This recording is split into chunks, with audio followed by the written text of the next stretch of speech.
بعرف صار لي فترة ساحب على اساس انه انا في حدا مهتم لامري يعني. بس انه المهم فيديو اليوم في عي تاني. اخر مرة غبت لكم بعي، رجعت لكم بعي بين بيسان وغيس.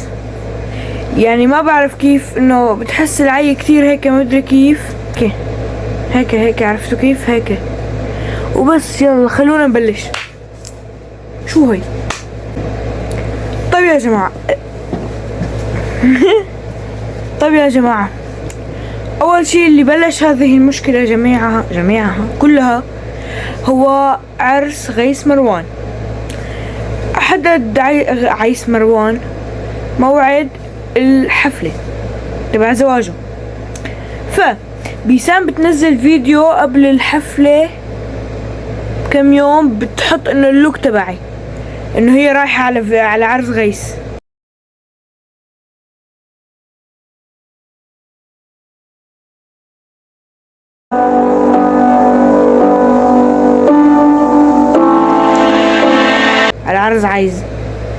على عرس غيس.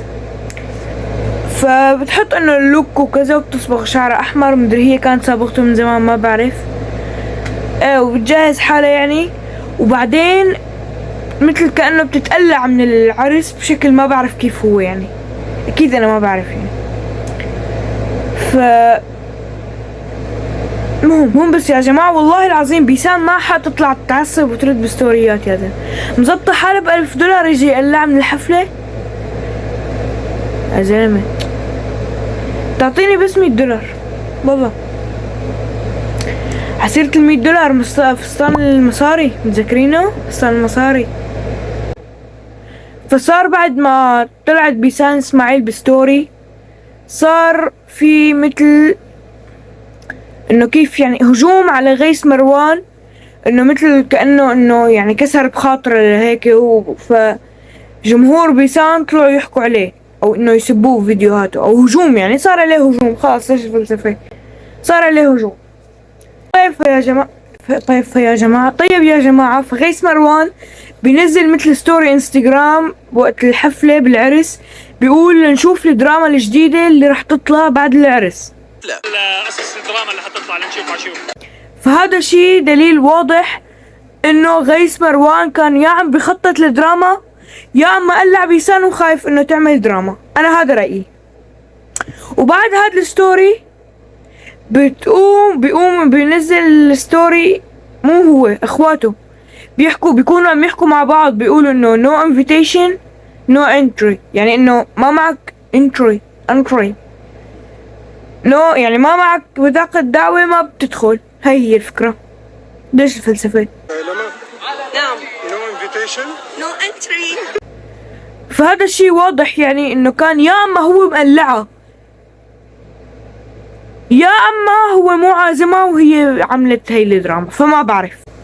بس قد ما كان، اذا ما كان عطية شو اسمه بطاقة دعوة، ما بتوقع انه تروح تزبط حالها وتعمل انه تجهيزاتي واللوك تبعي ومدري شو. فيعني شي بعيد منطقيا انه هو مو عازمة وهي راحت جهزت حالها لحاله. يعني قد ما الواحد كان نفسه دنية، لا مو لهالدرجة يعني انه يروح يجهز حاله او يروح على محل هو مو معزوم عليه اصلا. شو اللي تزوق. بالستوري تبع بيسان اسماعيل تقول انه هي كانت ممنوعة تدخل بالاسم. فانه يعني ما بعرف انا، بس انه بتوقع انه غيس عمل هاي الحركة تبعت نو انفيتيشن نو انتري، انه ما بتقدر تفوت الا اذا معك بطاقة. لك والله اني ترانسليت انا. فانه نو ترانسليت انه مشان يغطي على تقليعة، او انه هي فعليا حاولت تجي وما معها بطاقة. فما بعرف، هو يمكن يا اما يعني ما بعرف، هاي الدراما كتير غبية، ما في تبريرات لأي شي يعني. يا اما هي عن جد ما كان معها شو اسمه، ما معها بطاقة دعوة، بس هي راحت على الحفلة وما خلوها يفوتوا. فغيس مروان خافت انها تعمل دراما، فحكى انه ما معك بطاقة ما بتدخل، او انه هو فعليا قلعها، بس حكى هيك انه مشان على اساس يطلع بكذبة تانية انه انا ما اعطيتك بطاقة وما بصير تجي، يعني انه ما هي. فما بعرف عن جد الدراما هي في شي غلط فيها، ما بتقدر تعرف مين الصح ومين الغلط. بس كمان يا جماعة في تناقض بكلام بيسان اسماعيل، لأنه قالت أول شي قالت إنه كان هي جاية ومع 2 من رفقاتها، ال2 دخلوا والحراس ما خلوها تفوت. هاي بأول ستوري. بس بالستوري الثاني بتقول إنه هي كانت محطوطة بالبلاك ليست، يعني هي بالاسم ممنوع تدخل. يعني كمان في تناقض بكلام بيسان. انا طلعت عم استنى سيارتي لحتى تجي من الباركينج، هون بيجيني الاتصال بيقولوا لي انه سارة بالذات هي اللي ما بدها اياكي تدخلي على الحفلة. انا هون ما انصدمت لانه انا شفت تعامل سارة قبل بشوي، يعني شفت بعيني، كان فيني كذب المتصل بس انه انا شفت بعيني، ما في داعي الاخبار. يا جماعة الكل عم يسألني عن اللوك. القصة ما فيها اني انا شفتهم قبل بكم يوم وانعزمت وكل شي كان تمام. رحت لهنيك، زبطت حالي، زبطت الفستان وكل شي كان تمام. رحت مع شخصين، فسكيورتي قال لي انه انا ممنوع افوت، ففكرت في شي غلط او هو ما فهم. ما بعرف، دروما كتير غبية.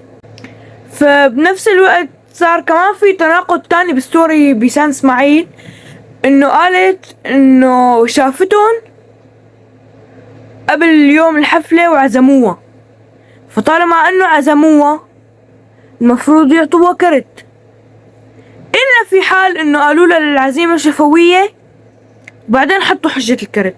فما بعرف أنا شو الوضع، ما بحط حدا بزنتي. عم نهاية هاد الستوري بيسان اسماعيل بتعطي قصفة لغيث مروان، بتعطيه إنه قال وأنا حابة إنه شو؟ تامر حسني إنه أنت جد فنان عظيم. لأنه حابة توجه كلمة لتامر حسني إنه هو فنان عظيم، لأنه ما خجل حدا أو شي، مثل كأنه هيك هنت على غيث مروان. إنه سمعت مثل هي تبعت إنه ابن خالك بشو أحسن منك، عرفت هاي الحركة. المهم يا جماعة، في غيث مروان بيطلع بستوري وبيقول إنه مثل هيك مسجل صوته عم يحكي مكالمة مع واحد،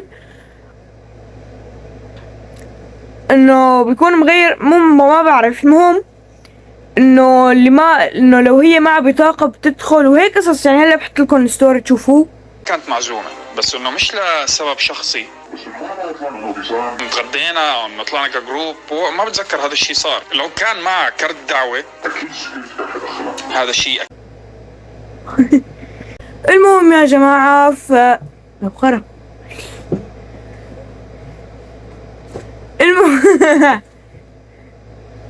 المهم يا جماعة، وين صرنا بعد ما نزل هداك ايه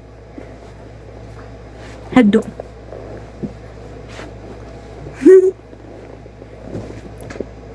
المهم